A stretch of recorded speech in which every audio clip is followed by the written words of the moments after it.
આપ સર્વોને હેતપૂર્વક જય શ્રી સ્વામિનારાયણ। આજની સત્સંગ કથા વાર્તા નિજ મંદિર સાવરકુંડલા।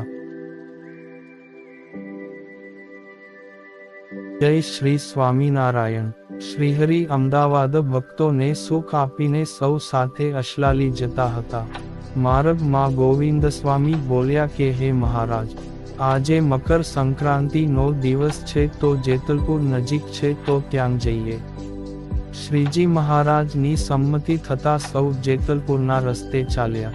રસ્તે ચાલતા ચાલતા ગોવિંદ સ્વામી મહારાજને કહે, મહારાજ, તમે કચ્છથી પધાર્યા નહીં ને અમને જગન કરવામાં બહુ દાખલો થઈ પડ્યો। તમે પધાર્યા હોત ને તો અમને બહુ સરળતા રહેત ને।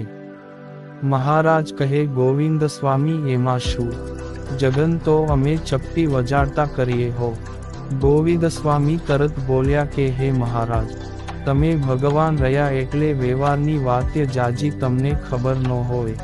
શ્રીજી મહારાજ હસ્યા ને સ્વામીને નિશ્ચય કરાવવા બોલ્યા કે સ્વામી, આજે તો સંક્રાંતનો દિવસ છે તો આપણે બ્રાહ્મણ જમાડીએ તો કેમ રહે।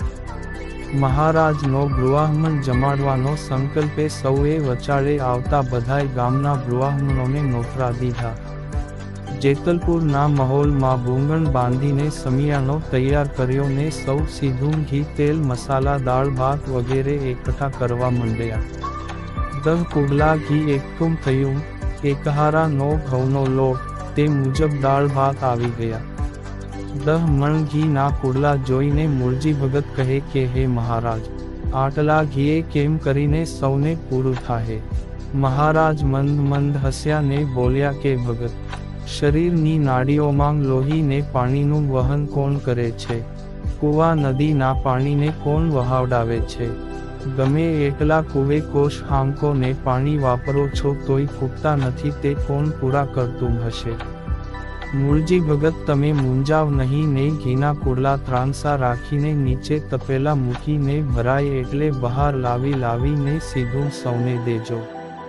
શ્રીજી મહારાજના વચને 10 મણ ઘી હતું એ વાપર્યું પણ અખંડ નિસર્યું ને રોજ 500 માણને જોઈ એટલું સીધું દીધું ને 18 દિવસ સુધી આજુબાજુના બધાય ગામડાઓના બ્રાહ્મણોને રોજ જમાડ્યા। ગોવિંદ સ્વામી બોલ્યા કે શ્રીજી મહારાજ તો પૂર્ણ પુરુષોત્તમ છે, એને વાત કોણ કરી શકે? પોતે અનંત કોટી બ્રહ્માંડના અવતારી છે ને જીવને ઈશ્વર કણેકું પૂરું કરે છે। એના આશરે આપણે ગમે એટલું પીરહી તો પણ ન ખૂટે। આમ મહારાજે 18 દિવસ સુધી જેતલપુરમાં બ્રહ્મ ભોજન કરાવ્યું ને દિવ્ય પરચો દેખાડીને પૂર્ણ નિશ્ચય કરાવ્યો। જય શ્રી સ્વામિનારાયણ। શ્રીહરિચરિત્ર ચિંતામણી।